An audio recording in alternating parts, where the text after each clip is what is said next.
Sahabat Muslim, ini dia jawaban trivia quiz seputar Islam. Nama setan yang menggoda manusia untuk berbelanja boros ialah setan Zalambur. Sahabat Muslim, salah satu kesedihan teramat dalam ialah saat kita ditinggalkan orang tua kita, baik oleh ayah maupun ibu, karena tidak ada lagi sosok yang mengayomi, melindungi, bahkan yang menjamin kehidupan secara ekonomi. Adapun batasan usia anak yatim menurut Ibnu Abbas ialah ketika belum balik. Dan ketika sang anak telah balik atau menginjak usia dewasa yang ditandai dengan mimpi basah bagi anak laki-laki dan mendapatkan haid bagi anak perempuan, maka predikat yatim pun terputus. Namun status anak yatim tidak akan hilang meski sang ibu menikah kembali dan mendapat ayah tiri bagi sang anak. Menurut Imam Hanafi, posisi ayah tiri tidak dapat menggantikan ayah kandung. Banyak hikmah mengapa Allah menjadikan seorang anak menjadi yatim atau piatu. Salah satunya sebagai ladang pahala bagi umat muslim untuk menyayangi dan memelihara anak yatim. Oleh karena itu, memelihara anak yatim hukumnya fardu kifayah, yakni bila sudah ada yang mewakili dan memelihara, maka kewajiban memelihara anak yatim pun otomatis gugur. Namun jika ada anak yatim ditelantarkan di suatu daerah dan tak ada yang peduli, maka berdosalah semua orang yang ada di wilayah tersebut yang mengetahui keyatimannya. Jika Anda pernah yatim, janganlah menyesali hal tersebut, apalagi merasa Allah tidak adil. Boleh jadi Allah memiliki rencana yang lebih baik yang tidak kita ketahui.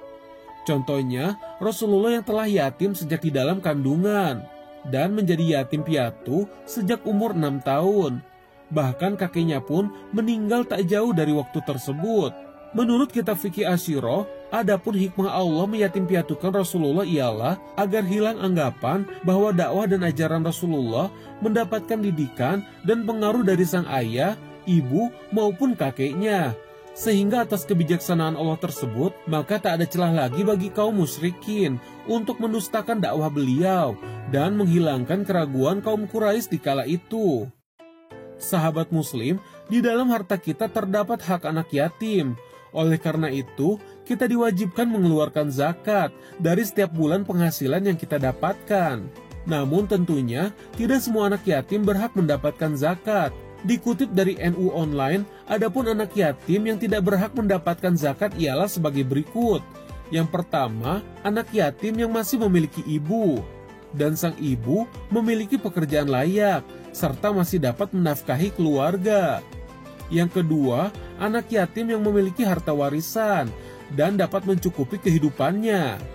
Dan yang ketiga, anak yatim telah memiliki wali, baik wali di dalam pengasuhan seseorang maupun wali di bawah pengasuhan yayasan.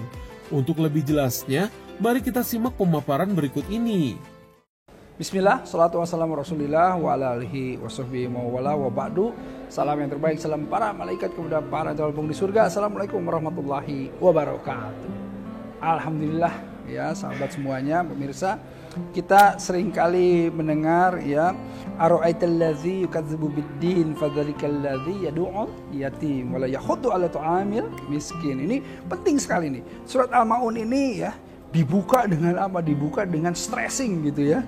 Dari Allah. Apa? Ara'aital ladzi yukadzibu biddin. Tahukah kalian orang-orang yang mendustakan agama? Wah, itu kan apa namanya, pressure betul ya. Ada orang yang mendustakan agama, yang mengundang murkanya Allah gitu.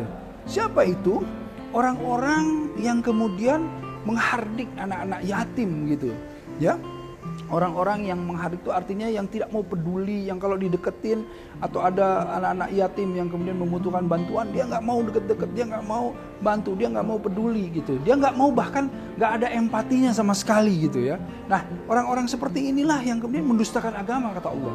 Dan orang-orang yang seperti ini, kemudian ada orang-orang yang juga tidak mau saling menganjurkan begitu ya untuk ta'amul miskin, memberi makan orang-orang miskin. Nah, mereka lah fawailul lil musallin, celaka orang-orang yang sholat. Bahkan sholatnya pun menjadi apa? Menjadi tidak berguna bagi dia. Nah, itulah karenanya penting sekali kita itu punya empati, kepedulian, menyayangi anak-anak yatim.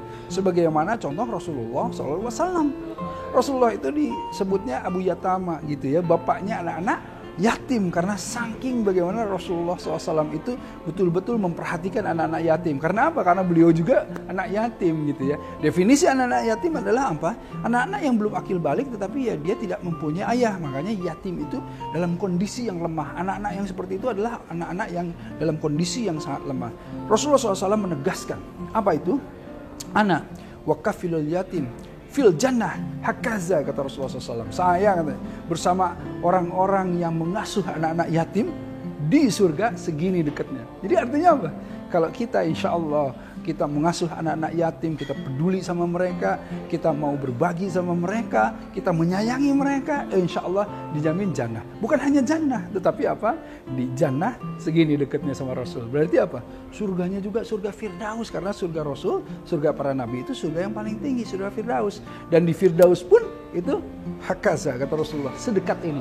Siapa yang tidak mau dekat dengan Rasulullah SAW? Ya kan? Rindu kita pada Rasulullah SAW. Karenanya, ayo mengajak, menghimbau kita semuanya untuk apa? Untuk saling semuanya memperhatikan anak-anak yatim, ya, yang ada dimanapun, terutama apa? Yang dekat-dekat sama kita, gitu.